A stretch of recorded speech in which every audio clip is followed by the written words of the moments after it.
নমস্কার বন্ধুরা, সবাই কেমন আছো? আশা করি সবাই খুব ভালো আছো। বড়দের জানাই আমার সশ্রদ্ধ প্রণাম, ছোটদের জন্য রইল অনেক আদর, ভালোবাসা আর আশীর্বাদ।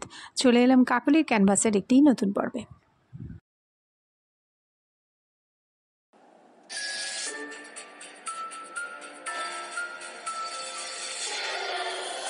এই পৃথিবীতে মানুষের পাশাপাশি আরেকটি জগৎ বিরাজ করছে, এই নিয়ে বহুবার আমি আলোচনার মধ্যে বলেছি। সেটা হচ্ছে অশরীরী। এই সকল অশরীরীদের কবলে হয়তো কোনো শহর, কোনো বাড়ি, কোনো বাংলো, কোনো পুকুর, এমনকি কুয়ো, এরকমই বিভিন্ন জায়গা আছে যেগুলো অশরীরীর কবলে আছে। একটা আস্ত গ্রাম পর্যন্ত অশরীরীর কবলে। এরকমও অনেক জায়গার নাম উল্লেখ পাওয়া যায়, হন্টেড ভিলেজ বলা হয় যেগুলিকে। তো এই সকল জায়গা দেখার জন্য এবং ভৌতিক অভিজ্ঞতা সঞ্চয় করার জন্য হাজার হাজার উৎসাহী মানুষ ছুটে যায় ওই সব জায়গায়। তারা চায় ভূত চোখের সামনে দেখতে। আসলে তারা ভয় পেতে ভালোবাসে, কিন্তু গল্প শোনা আর বাস্তবে ঘটা দুটোর মধ্যে আকাশ আর পাতাল তফাৎ আছে। গল্পে শোনা বা মানুষের মুখে শোনা সেই সব ঘটনা যদি বাস্তবে ঘটে তাহলে সেই মজা কিন্তু আর থাকে না, রীতিমতো প্রাণ নিয়ে টানাটানি হয়। তো এরকম অনেক ভৌতিক কাহিনী দেশ বিদেশ জুড়ে ছড়িয়ে আছে। প্রথমেই বলছিলাম ভৌতিক গ্রামের কথা, হন্টেড ভিলেজের কথা। এরকমই একটি ভিলেজ হচ্ছে কাকডি গ্রাম। এই কাকডি গ্রামটির এতটাই অশরীরীর কবলে হয়ে আছে যে সেখানে কোনো মানুষ টিকতে পারে না। আজ তো একটা গ্রাম অশরীরীর কবলে, চিন্তা করতে পারছো? বলা হয় এখানে যারা মানুষ বাস করে মঙ্গলবার সন্ধেবেলার মধ্যে তাদের সব ঘরে ঢুকে পড়তে হয় এবং সন্ধে 7:30টার পর তাদের বাড়ির একটি দরজা খুলে রাখতে হয়। কেন একটি দরজা বলছি? কারণ সেই সব বাড়ির দুটি করে দরজা থাকে, একটি ছোট দরজা এবং একটি বড় দরজা। তার মধ্যে ছোট দরজাটি খুলে রাখতে হয়। আর সেই ছোট দরজাটি যদি কেউ খুলে না রাখে তাহলে ওখানে যে ঘোস্ট কাকড়ি, সেই কাকড়ি এসে দরজায় ধাক্কা মারে এবং দরজা ধাক্কা মারার পর সেটা খুলে দিলে ঘরের মধ্যে ঢুকে কোনো একজনকে সে সপাটে লাথি মারে এবং লাথি মারার পর পা দিয়ে তাকে আঘাত করে। পা দিয়ে আঘাত করার পর সে চলে যায় এবং পিঠে যেখানে আঘাত করে সেখানে নাকি একটা বিশাল কুঁজ সৃষ্টি হয় এবং সেই কুঁজ নিয়ে সে 13 দিন প্রচণ্ড অত্যাচার, শারীরিক অত্যাচার হজম করে, শারীরিক কষ্ট সহ্য করে। তারপর 13 দিনের পর তার শেষ হয়ে যায়। সেই জন্যে এই গ্রামটি, এই কাকডি গ্রামটি মানুষের কাছে একটা ভয়ঙ্কর গ্রাম হয়ে আছে। মানুষের মুখে মুখে এই গ্রামটির এই সকল ভৌতিক কাহিনী প্রচলিত আছে। আবার তেমনই উত্তরাখণ্ডের আজকে সেরমই একটি জায়গা তোমাদের সঙ্গে শেয়ার করতে চলেছি। সেটি হচ্ছে অভিশপ্ত আওকিগাহারা, জাপান। পৃথিবী বিখ্যাত ব্যবসায়ী একজন, যিনি রীতিমতো নামকরা ব্যবসায়ী, তিনি তার ব্যবসা চালাচ্ছিলেন জাপানের একটি জায়গায়। হঠাৎ তিনি দেখতে পেলেন যে অপর একজন ব্যবসায়ী তার ব্যবসার ওপরে প্রভাব ফেলছে এবং বলা বাহুল্য তাদের দুজনেরই ব্যবসা ছিল একই মেটেরিয়ালস নিয়ে। দুজনেই একই জিনিস নিয়ে বাজারে বিক্রি করতেন, একই জিনিস র মেটেরিয়ালস নিয়ে তৈরি করতো এবং একই জিনিস বাজারে বিক্রি করতো। তো এই রকমই দুজনেরই ব্যবসা যখন সমান লেভেলে চলে, দুজনেই দুজনের সাংঘাতিক প্রতিযোগী হয়ে পড়ে। আর এই সকল প্রতিযোগিতার বাজারে তাদের টেকা রীতিমতো দায় হয়ে যাওয়ার জন্য রীতিমতো তাদের দুজনের যে ব্যবসায়িক যুদ্ধটা সবারই চোখে পড়ে যায়। তো সেই রকমই এরকম যখন চলছিল এবং অন্য যারা বন্ধুবান্ধব ছিল, মানে প্রথম ব্যবসায়ীর যারা বন্ধুবান্ধব ছিল, তারা তাকে বলল যে দেখো, নতুন শহরে একজন ব্যবসায়ী এসেই আজকে তোমার বাজার দখল করে নিচ্ছে, তো সেটা তো খুবই চিন্তার ব্যাপার, তো কিছু একটা করো।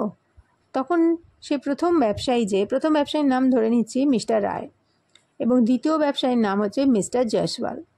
তো মিস্টার রায় তখন ঘরে পায়চারি করতে করতে চিন্তা করতে লাগলেন, ভাবতে লাগলেন, সত্যিই তো কথাটা তো কিছু ভুল নয়, এরম যদি চলতে থাকে তো একদিন তো তাকে পথে বসতে হবে, কিন্তু এটা তো হতে পারে না, কিছু তো তাকে করতেই হবে। তো বিভিন্ন জনের কাছ থেকে বিভিন্ন রকম তিনি পরামর্শ নিলেন, কোনোটাই তার মনের মতো হলো না এবং তিনি কিছুতেই বুঝতে পারছিলেন না যে তিনি কী করবেন। ভাবতে ভাবতে ভাবতে ভাবতে অনেক সময় চলে গেল, কিন্তু কিছুতেই একটাও প্ল্যান তার আর মনোমতো হচ্ছিল না। ঠিক এমন সময় দরজায় আওয়াজ হলো। তিনি মাথায় হাত দিয়ে বসে পড়লেন এবং ভাবতে থাকলেন কী করবেন। সেই সময়তেই দরজায় আওয়াজ। তো দরজা খোলার পর তার যে পিএ মিস্টার বসু তিনি এলেন এবং এসে বললেন যে ছুটি তো অনেকক্ষণ হয়ে গেছে স্যার, আপনি এখনও বাড়ি যাননি। তখন বললেন যে আমার ব্যবসায় তো বিশাল লোকসান হচ্ছে, তোমরা তো সব জানো, তো সেই নিয়ে আমি আজকে চিন্তায় পাগল হয়ে যাচ্ছি, আর সেই জন্যে আমার সময়ের জ্ঞান ছিল না, কাজে আমি একটু পরে বেরোবো, তোমরা সব চলে যাও। তো সেই যে পিএ মিস্টার বসু তিনি বললেন যে আপনি এটা কি বলছেন স্যার, আমরা কখনো আপনাকে ছেড়ে যেতে পারি, আপনি একটু ঠান্ডা মাথা করুন। এরপরে হলো কি মিস্টার রায় বললেন যে ঠিক আছে, আমি একটু চিন্তা করে দেখে তোমাকে জানাবো। এরপরে সারা রাত ধরে তিনি ভাবলেন এবং ভাবতে ভাবতে ভাবতে ভাবতে কিছুই যখন আর করা যাচ্ছে না, কি করবেন, তখন তার মাথায় এলো সেই খারাপ চিন্তা, যেটার মানে হচ্ছে তার প্রতিযোগীকে তার রাস্তা থেকে সরিয়ে দেওয়া, তাহলেই সব সমস্যার সমাধান হয়ে যাবে। তো ওদের ওই অঞ্চলে, মানে যেখানে ব্যবসার কথা বলা হচ্ছে জাপানে, সেই জায়গাটায় একটা জায়গা ছিল অত্যন্ত বিপজ্জনক এবং সেটা লোকে ভুতুড়ে জঙ্গল বলেই জানতো এবং সাধারণত লোকে সেখানে যেত আত্মহনন করতে, আর যে ওখানে একবার ঢুকতো সে আর ফিরে আসতো না। তাই প্রতি বছর শয়ে শয়ে লোক সেখানে ওই আত্মহনন করতেই যেত এবং মারা যেত, যার জন্যে ওই জঙ্গল জুড়ে শুধু অতৃপ্ত আত্মাদের ঘোরাফেরা। কোনো সুস্থ মানুষ গেলে আর সেখান থেকে বেরোতে পারতো না, ফিরেও আসতো না। এরকম করে শোনা যায় যে কত শয়ে শয়ে লোকের প্রাণ গেছে ওই জঙ্গলে, তার কোনো ঠিকানা নেই। বছরের পর বছর ধরে লাশের পাহাড় হয়ে গেছে ওই জঙ্গল। স্থানীয় যারা পুলিশ, গভর্নমেন্টের যারা লোক, তারা গভীর জঙ্গল থেকে কত লাশ যে পরিষ্কার করেছে তা কোনো হিসাব নেই। তো একবার শোনা যায় যে অতীতেও নাকি একবার, অনেক বছর আগে একবার দুর্ভিক্ষ হয়েছিল, তখনও শত শত লোক না খেতে পেয়ে জঙ্গলে পড়ে থাকতে থাকতে মারা যেত। আবার অনেক সময় বলা হয়, অনেকে বলেছে যে বৌদ্ধ যারা শ্রমণ তারা নাকি নিজেদের যোগ সাধনার জন্য অনশন করে ওখানে পড়ে থাকতেন এবং দীর্ঘদিন অনশন করে ওখানে সাধনা করতে করতেও মারা যেত। তাদের আত্মাও নাকি আজও ওখানে ঘুরে বেড়ায়। তো সেই হিসাবে মিস্টার রায় ভাবলেন যে তার প্রতিযোগীকে যদি ওই জঙ্গলে পাঠানো যায় তাহলে তো অবধারিত তার মৃত্যু হবে এবং সে আর ফিরে আসবে না, তার রাস্তা ক্লিয়ার হয়ে যাবে। তো সেই মতো তিনি প্ল্যান করলেন এবং তারপর তিনি তার সেই পিএকে ডাকলেন এবং ডেকে বললেন যে একটা কাজ করো, কায়দা করে তাকে তুমি ওই জঙ্গলে পাঠাও, তোমার তো বলছো অনেক পরিচিত লোক আছে, তো ওইখানে পাঠালে আমার মনে হয় আমাদের সমস্যার সমাধান হবে। তো তখন তো প্রথমে মিস্টার বাসু চমকে গেলেন, বললেন জঙ্গল আপনার কি উপকার করবে? তখন মিস্টার রায় অত্যন্ত রেগে গিয়ে বললেন, শোনো, তোমার অত জানার দরকার নেই, তুমি যদি এই কাজটা করতে পারো আমার কোম্পানির তোমাকে শেয়ার হোল্ডার করে নেবো, তুমি প্রচুর টাকা পাবে, তার সঙ্গে সম্মানও পাবে, তো দেখো যদি এটা পারো তো করো। সেই মুহূর্তে মিস্টার বাসু চাইছিলেনই তার একটা স্থিতিবিতি অবস্থা, একটা কোম্পানির সঙ্গে তিনি যুক্ত হতেই চাইছিলেন এবং মেঘনা চাইতেই জল, তার কাছে এই অফারটা আসতে তিনি একদম লুফে নিলেন। সঙ্গে সঙ্গে তিনি বললেন যে তিনি যতটা সম্ভব চেষ্টা করবেন এবং সব কিছু করার চেষ্টা করবেন বলে তিনি তাকে কথাও দিলেন যে ঠিক আছে, তিনি যেভাবে হোক ওই কাজটা করার চেষ্টা করবেন। মিস্টার বাসু তার ঘরে ঢুকলেন, একদিন তার অফিসে গেলেন, মানে মিস্টার রায়ের প্রতিযোগী যিনি জয়সওয়ালের ঘরে ঢুকলেন এবং কথাবার্তা বলতে লাগলেন। ওই যে প্রতিযোগী মিস্টার জয়সওয়াল, তিনি একে জিজ্ঞেস করলেন মিস্টার বাসুকে যে তিনি কোনো কাজ করছেন কি না, কী করছেন, কোথা থেকে এসেছেন, কী করছেন। তো কথা বলতে বলতে মিস্টার জয়সওয়াল বলল যে হ্যাঁ, তুমি তো আমার অফিসের একজন স্টাফ ছিলে, কিন্তু তুমি ছেড়ে গেছো, যাই হোক এখন কেমন তোমার চলছে? তো তখন মিস্টার বাসু বললেন, দেখুন আমি তো আপনার নুন খেয়েছি, তো আপনি তো আমায় ছাড়াননি, আমি আপনাকে ছেড়ে দিয়েছিলাম আমি বেশি মাইনে পাচ্ছি বলে, তো যাই হোক, তো কোনোভাবে যদি আপনার অফিসে আবার ঢুকি, আপনার কি কোনো অসুবিধা আছে বা আপনার কোনো কিছু আছে, আমি খুবই ক্ষমা চাইছি আপনার কাছে, একদিন ছেড়ে দিয়েছিলাম। তখন বলল যে না না না, সে আবার কি কথা। তখন বলছে যে আচ্ছা আপনি আমি একটা যে নতুন ব্যবসা করছি, যেখানে করছি, তো সেখান থেকে আমি চাই আপনার কোম্পানিতে আবার যোগদান করতে, তো আপনি কি আমার সঙ্গে একবার যেতে পারবেন? তো তখন আমিও চাই আপনার ব্যবসার উন্নতি হোক, তাই তো নিশ্চয়ই খুশি। তখন বললো যে হ্যাঁ হ্যাঁ নিশ্চয়ই, কেন, তুমি তো আমার পুরনো স্টাফ ছিলে। তো এরকম কথা বলতে বলতে বলতে বলতে তখন মিস্টার বাসু বললেন যে চলুন না, আমরা এমন একটা জায়গায় যাই যেখান থেকে আমাদের ব্যবসা আরও উন্নতি করতে পারবো। বলছে তুমি কোথায় যাওয়ার কথা বলছো, কি বলতে চাইছো, একটু খুলে বলো তো। তখন মিস্টার বাসু বললেন দেখুন, জাপানে আওকিগাহারা নামে একটা জঙ্গল আছে, সেখানে জন্তু জানোয়ারে ভর্তি। তো সেখান থেকে আপনি অনেক কিছু আপনার ব্যবসার উপকরণ পেতে পারেন। অর্থাৎ তারা যে ব্যবসাটি করতো তার উপকরণ কিন্তু জঙ্গল থেকেই আসতো। তো সেই লোভটাই দিয়ে মিস্টার বাসু বললেন যে ওই জঙ্গলে কিন্তু আপনার ব্যবসার অনেক অনেক জিনিস আপনি পেতে পারেন, র মেটেরিয়াল পেতে পারেন, যেগুলো কিন্তু আপনাকে মানে অনেক টাকা দিয়ে বাইরে থেকে কিনতে হয়, আর সেটা আপনি কম টাকায় পাবেন আর ভালো দামে বিক্রি করবেন, তাহলে আপনার লাভ আরও বেড়ে যাবে। তখন মিস্টার বাসুকে যে মিস্টার জয়সওয়াল বললেন যে কেন, বিদেশিকে ওরা ঢুকতে দেবেই বা কেন, আর ভেতরে ঢুকে ওখানকার জিনিসপত্র কম দামে ছাড়বেই বা কেন, হঠাৎ করে তো কিছু হয় না, ওখানে তো আমার কোনো পরিচিত নেই। তখন মিস্টার বাসু বললেন যে দেখুন, আমি সব খোঁজখবর নিয়ে এসেছি, ওই জঙ্গল প্রায় অন্ধকার হয়ে থাকে, ঘন জঙ্গল, এবং সেখানে কোনো লোক যায়ও না, আর আমি যেটুকুনি শুনেছি জঙ্গলে কোনো বিধিনিষেধও নেই। তো ওই জন্যই আমি জিজ্ঞেস করছি। আর আরেকটা কথা, ওই শহরে মানে যেখানে জঙ্গলটি আছে ওই জায়গাটার একজন উচ্চপদস্থ কর্মচারীর সঙ্গে আমার চেনা জানাও আছে, দরকার হলে আমি না একটা পারমিশন নিয়ে নেব। তখন মিস্টার জয়সওয়াল মনে মনে ভাবলেন যাই হোক, যদি সত্যিই সেটা করতে পারে তাহলে তো আমার ব্যবসার সত্যিই উন্নতি হতে পারে, প্রফিট আরও মানে বেড়ে যেতে পারে। তো এই ভেবে তিনি তার পাশে যে সহকারী ছিলেন, দুজন স্টাফ, তাদেরকে জিজ্ঞেস করলেন যে তোমাদের কি মত। দুজনে বলল যে দেখুন, উনি তো খারাপ কিছু আইডিয়া দেননি, অফারটা ভালোই, তো মন্দ কি, চলুন না একদিন ঘুরেই আসো ওই জঙ্গল থেকে। ওরা তিনজনে মিলে মানে ওই জয়সওয়াল তার দুজন সহকারী মিলে ঠিক করলেন যে ঠিক আছে, তুমি ব্যবস্থা করো, আমরা রাজি আছি। তো এরকম করে কদিন পরে ঠিক করলো যে একটা দিন ঠিক করলো যে সেদিন ওরা যাবে। সে টোকিও থেকে প্রায় 100 মাইল দূরে দক্ষিণ পশ্চিমে মাউন্ট ফুজি যে আগ্নেয়গিরি আছে, সুপ্ত আগ্নেয়গিরি, সেখানেই এই গভীর জঙ্গল। রাস্তাটা অত্যন্ত এবড়োখেবড়ো, এবং ওই রাস্তা এবড়োখেবড়ো হওয়ার সাথে এতটাই ঘোরালো, এতই গাছ, বড় গাছে ঘেরা, যে কোনো মুহূর্তে রাস্তা হারিয়ে যেতে পারে। তো ওরা মনে মনেই ভাবছিল যে এমনভাবে যেতে হবে যে যাতে তারা একে অপরের থেকে হারিয়ে না যায়।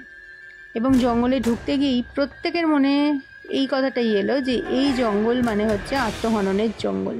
প্রতি বছর 200-100 করে লোক ওখানে মারা যায়, মৃতদেহের পাহাড় হয়ে যায় জঙ্গলে। এমনকি ফরেস্ট ডিপার্টমেন্ট থেকে লোক গিয়ে ওখানে সেই মৃতদেহ পরিষ্কার করে, আর ওখানে সব সময় প্রেতাত্মারা ঘুরে বেড়ায়, কাজেই ওখানে জীবন্ত মানুষ কেউ প্রাণ নিয়ে ফিরে আসতে পারে না। তো এইসব শুনে টুনে আরও বেশি তারা রোমাঞ্চিত হয়ে গেল এবং কতক্ষণের মধ্যে জঙ্গলে ঢুকবে সেই চিন্তা করতে লাগলো। তো গাড়ি এগুতে লাগলো, ঘন অন্ধকার, গাড়ি যত এগুতে লাগলো অন্ধকারটা আস্তে আস্তে গাঢ় হতে লাগলো। তো সবাই মিলে নেমে হাঁটাপথে যেতে লাগলো। তো টর্চটা জ্বালিয়ে তারা যেতে লাগলো। তো টর্চ জেলে জেলে জেলে জেলে এগোচ্ছিল। হঠাৎ করে কিছু দূর যাওয়ার পর ওরা চমকে গেল এবং নিজের চোখে বিশ্বাস করতে পারলো না, দেখলো গাছের ডাল থেকে একটা মৃতদেহ ঝুলছে। আর ভয়ে সঙ্গে সঙ্গে মিস্টার বাসু চিৎকার করে উঠল, কী বিভৎস! মৃতদেহের চোখ আর জিভ যেন ঠেলে বেরিয়ে আসছে। তারা আবার ওই সাইড ত্যাগ করে অন্য দিক দিয়ে যেতে গেল, কিন্তু হঠাৎ করে মাথা ঘুরিয়ে দেখতে গিয়ে দেখলো সেই মৃতদেহ আর নেই সেই গাছে। সঙ্গে সঙ্গে ওরা ভীষণ ভয় পেয়ে গেল এবং মিস্টার বাসু চিৎকার করে বলল যে এ কোথায় এসছি, এ কোথায় নিয়ে এলে? তো এরম করে পেছন ঘুরে যখন আরেকজনকে ডাকতে গেল, সঙ্গে সঙ্গে হাত থেকে টর্চটা পড়ে গেল সেই কাদার মধ্যে, এবং নিচে টর্চ তুলতে গিয়ে দেখলো একটা আধ খাওয়া মরা পড়ে আছে। সেটা দেখে মিস্টার বাসুর গা ঘিন ঘিন করে উঠল, করে অন্য পথে এগুতে লাগলো। এগুতে এগুতে এগুতে এগুতে তাদের এক জায়গা থেকে একটু ডিফারেন্স হয়ে গেল, কারণ কেউ খুব সচ্ছলভাবে এগুচ্ছিল, কেউ আবার আস্তে আস্তে এগুচ্ছিল। এগুতে এগুতে মিস্টার বাসু একটু পিছিয়ে গেল এবং কিছুক্ষণ পরে তিনি অনুভব করলেন তার পেছন পেছন কেউ আসছে। তিনি দেখতে পেলেন, পেছনে মাথা ঘুরিয়ে দেখতে পেলেন একজন বৌদ্ধ সন্ন্যাসী দাঁড়িয়ে আছে, তার থেকে ঠিক 10-12 হাত দূরে। সেই মানুষকে দেখে মিস্টার বাসুর সারা শরীর ঠান্ডা হয়ে গেল। তিনি এক পাও আর এগুতে পারছিলেন না। তার পাটা মনে হচ্ছিল সেই কাদামাখা গভীর গর্তে আস্তে আস্তে ঢুকে যাচ্ছে, এবং তিনি যেখানে ঢুকছিলেন তার পায়ে মনে হচ্ছিল কিছু ঠেকছে। টাল সামলে পড়ে যাওয়ার আগে একটি জিনিসকে চেপে ধরলেন, দেখলেন সেটিও একটি মৃতদেহ, এবং সেই মুহূর্তে তার হাত পা অবশ হয়ে গেল, চেতনাও আস্তে আস্তে লুপ্ত হয়ে যাচ্ছিল। সঙ্গে সঙ্গে কোথা থেকে দেখতে পেলেন যে চতুর্দিকে বাদুড় উড়ছে, এবং বাদুড় যেখানে উড়ছিল সেখানেও একটি প্রাণহীন দেহ গাছের ডাল থেকে ঝুলছিল। তিনি হাত থেকে পড়ে যাওয়ার টর্চটা কোনো রকমে তুলে এতক্ষণ দেখবার চেষ্টা করছিলেন, কিন্তু সেটাও হাত থেকে আবার পড়ে গেল, এবং এদিক ওদিক তিনি সেই টর্চ খুঁজতে লাগলেন, এবং খুঁজতে খুঁজতে দেখলেন তার চারপাশে 15 থেকে 20 জন ভিড় করে দাঁড়িয়ে আছে। ছায়ামূর্তি তাকে ঘিরে ধরেছে, এবং একটা পৈশাচিক হাসি যেন সবারই মুখে বেরোচ্ছে, এবং মিস্টার জয়সওয়ালের চিৎকারও শুনতে পেলেন। এইরকমভাবে সেই রাত্রি চলতে থাকলো। মিস্টার বাসু চোখের সামনে মৃতদেহের মিছিল দেখতে পেলেন, এবং বাদুড়ের হাসি যেন এই মুহূর্তে তার গলার কাছে এসে তার রক্ত চুষে খাবার জন্য তারা মাথার কাছে ভিড় করেছে। তারপরে কি ঘটেছে আর কেউ জানে না। পরের দিন হঠাৎ করেই মিস্টার রায় কাউকে না জানিয়ে জঙ্গলে এলেন, এবং জিজ্ঞাসা করতে লাগলেন যে আশেপাশে যেখানে কি কেউ ঢুকেছিল। তো তারা বলল সন্ধেবেলা একটা গাড়িতে কিছু লোক এসেছিল যারা রাত্রিরে টহল দিচ্ছিল, তাদের একজন বলল, কিন্তু জঙ্গলের ধারে সেই গাড়িটি পড়ে আছে। সঙ্গে সঙ্গে মিস্টার রায়ের ভয়ে হাত পা কাঁপতে লাগলো, এবং তিনি কাঁপতে কাঁপতে আস্তে আস্তে ভেতরে ঢুকতে লাগলেন। পাশে সেই সব টহলদাররাও ছিল যারা রাত্রিরে ওইখানে পাহারা দেয়। তো তাদেরকেই তিনি বললেন একটু খুঁজতে, তল্লাশি করতে করতে তিনি 3-4টে মৃতদেহ পেয়েও গেলেন, এবং প্রত্যেকের দেহ ছিল রক্তশূন্য, মাথা মুখ থেঁতলে গেছে, কাউকেই তিনি খুঁজে পাচ্ছিলেন না। তো তারপরে মিস্টার রায় এলেন, তার প্রতিযোগিতারাও কেউ নেই, তারা সব ওই জঙ্গলে শেষ হয়ে গেছে। তার সঙ্গে শেষ হয়ে গেছে তার অতি প্রিয় অফিসের একমাত্র পিএ স্টাফ মিস্টার বাসু, এবং সেই স্টাফটি যে তার দরজার আড়াল থেকে সব কথা শুনেছিল, এবং যে তার তারুণ্যের উত্তেজনায় গিয়েছিল সেই জঙ্গলে ঘুরতে, এবং তিনি ছিলেন তার অত্যন্ত স্নেহধন্য একজন। তিনি তাকে নিজের মানুষ হিসাবেই গণ্য করতেন, এবং কেউ বলে তিনি ছিলেন তার নিজেরই কেউ আত্মীয়। তো যাই হোক, তিনি কান্নায় ফেটে পড়লেন। একদিকে তার ব্যবসায় লাভের চিন্তা করে যে আনন্দটা হওয়ার কথা ছিল সেটা পরিণত হলো কান্নায়। তো এই হচ্ছে অভিশপ্ত জাপানের আয়ুকিগাহারা জঙ্গল, যে জঙ্গলে মানুষ নয় প্রেতাত্মারা বাস করে। তো বন্ধুরা, আজকে তোমাদের 3টি ভৌতিক জায়গার কথা শোনালাম, এবং এই 3টি ঘটনার একদম সত্য ঘটনার ছায়া অবলম্বনে রচিত হয়েছে। আর এই ঘটনাগুলো আশা করি তোমাদের ভালো লাগবে। ভালো লাগলে একটু লাইক করে দিও। তোমাদের এই লাইকের পরিমাণটা দেখলে আমি মনে খুব খুব আনন্দিত হই, এবং আবার নতুন করে কিছু করার কথা ভাবি। আর অবশ্যই কমেন্ট করো, শেয়ার করে দিও বন্ধুবান্ধবের মধ্যে। আর যদি ভালো লাগে আমার চ্যানেল, অবশ্যই সাবস্ক্রাইব করে আমার সাথে থেকো। পাশের বেল আইকনটাকে অলে প্রেস করে দিও, যখনই আমি কোনো ভিডিও ছাড়বো সঙ্গে সঙ্গে তোমাদের কাছে পৌঁছে যাবে। আজকের মতো এই পর্যন্ত। পরের দিন আবার হাজির হয়ে যাচ্ছি নতুন কোনো ঘটনার সঙ্গে। ততক্ষণের জন্য তোমরা সবাই খুব ভালো থাকো, আনন্দে থাকো, সুস্থ থাকো, কাকুলির ক্যানভাসের সাথে থাকো। নমস্কার, ধন্যবাদ। আমার সমস্ত ভিউয়ার্সের জানাই অন্তর থেকে অজস্র ধন্যবাদ। এবারে বলবো তাদের কথা যারা আমাকে আগের পর্বে কমেন্ট করেছো। তারা হলেন মায়া সরকার এবং রত্না দেবনাথ। তোমাদের অন্তর থেকে অজস্র ধন্যবাদ এবং ভালোবাসা জানাই।